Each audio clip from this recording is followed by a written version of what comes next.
So Destroy Lonely these past few weeks has been teasing his next album, that being Broken Hearts 3, which has gotten a lot of fans hopeful that it is going to be a good project after the new music that has been previewed. And it seems like overall the rollout for the album has started, and even calling out Dior versus You, which I thought was kind of funny. But yeah, Lone is officially in album mode as Ken and Carti just dropped these past 2 months. But let's take a look at this new album from Lone and what we can expect from him this year. Unless you guys have been living under a rock, Lone has recently announced that his next album, Broken Hearts 3, is going to be dropping, which Lone has been teasing since last December that he is going to be dropping a mixtape this year. And I'm pretty sure at Rolling Loud he did tease that he is dropping a mixtape Q1 of this year, which dropping new music. I got a mixtape coming out in the top of the motherfucking year. We not doing no album this time, you know what I'm saying? We dropping real raw, real feelings. We back on that original shit, you know what I'm saying? Unfortunately didn't end up happening, but hey, at least we got a new Carti album, so AW. Honestly, Lone dropping a Broken Hearts 3 is, in my opinion, the best thing that he can do at this point in his career, because bro, as much as I do love for Lone to evolve, and as much as I do love for a artist to evolve, there is always that one Lone fan who's saying bring back 2021 Destroy Lonely. Yeah, that era was goated. Yeah, No Styles was goated, but it's not like the new Lone is ass, bro. Love Lasts Forever was a solid album anyways, and Lone obviously saw that his fans do miss the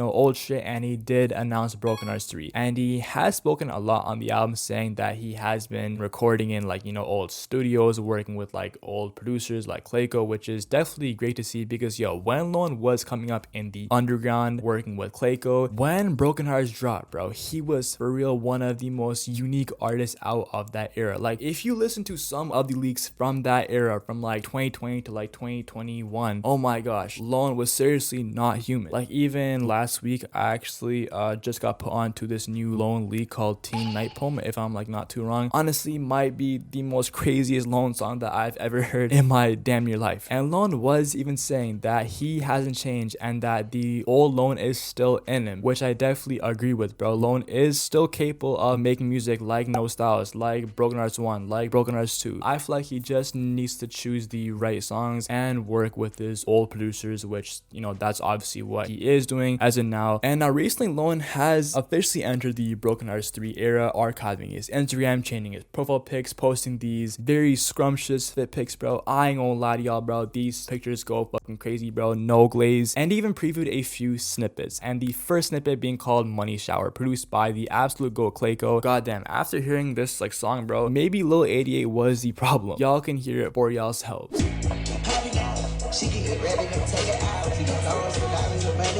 And I really like how Lone is rapping on these bouncy beats like how he was in the past. So a shout out to Clayco. And obviously the beats that Lone was rapping on Love Lasts Forever was more, I don't know, trap, slower kind of beats. So yeah, it's definitely cool to see Lone go back to his roots. And this song actually sounds insane. And he then previewed the second song, which is called Let Me Know, which is my current Lone grill. And yeah, the beginning of this song gives me I Love My Gang vibes for some reason. Don't ask me why, but I got massive No Stylist nostalgia from this song. And I'll have all of these snippets posted in my Discord, because unfortunately I can't play all of them in this video because of copyright. But yeah, Lone is definitely back in that mode. And for those who are saying Lone's washed, Lone fell off, this and that, is wrong, because after hearing all of these songs that he has previewed, it definitely shows that Lone is still capable of making bangers in the big 2025. I think this next album could actually bring a lot of Lone's respect back, especially if it's a short and concise album, because Lone even said this next project is going to be a mixtape, and obviously a mixtape is shorter than an album, which yeah, definitely sounds fire for sure. And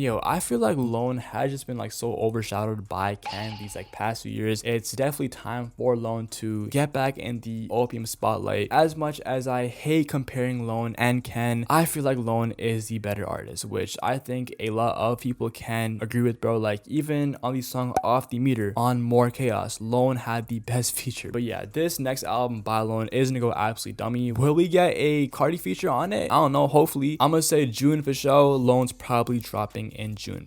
Please Lone, bro, please drop. And bro, don't push back your freaking album, bro. We actually need it, bro. Besides the Lone album, album Rollout, he has been going viral on Twitter for calling out Dior versus You. If you guys don't know, Dior versus You is a upcoming underground artist, makes like, you know, pretty decent music. And some underground Twitter page did post this voice message of like Dior versus You saying that him and Lone were in the studio last week. But then Lone on Twitter immediately and replied to this tweet saying nah. Then was like no this, and then was like inspiration is inevitable. I should sign you, which is fucking crazy. And Dior then clapped back on Twitter saying I see why Ye post text messages. And other people are saying that Lone and Dior were actually in the studio and it's not cap, but then Lone doesn't want his name to be seen with underground artists, and I guess Lone wants to like fucking keep his aura or some dumb opium shit. This Lone album rollout is definitely interesting for sure. If you guys are a big fan of Lone, make sure to like and freaking subscribe. Love y'all, man. It's been Omi Amchan. We out.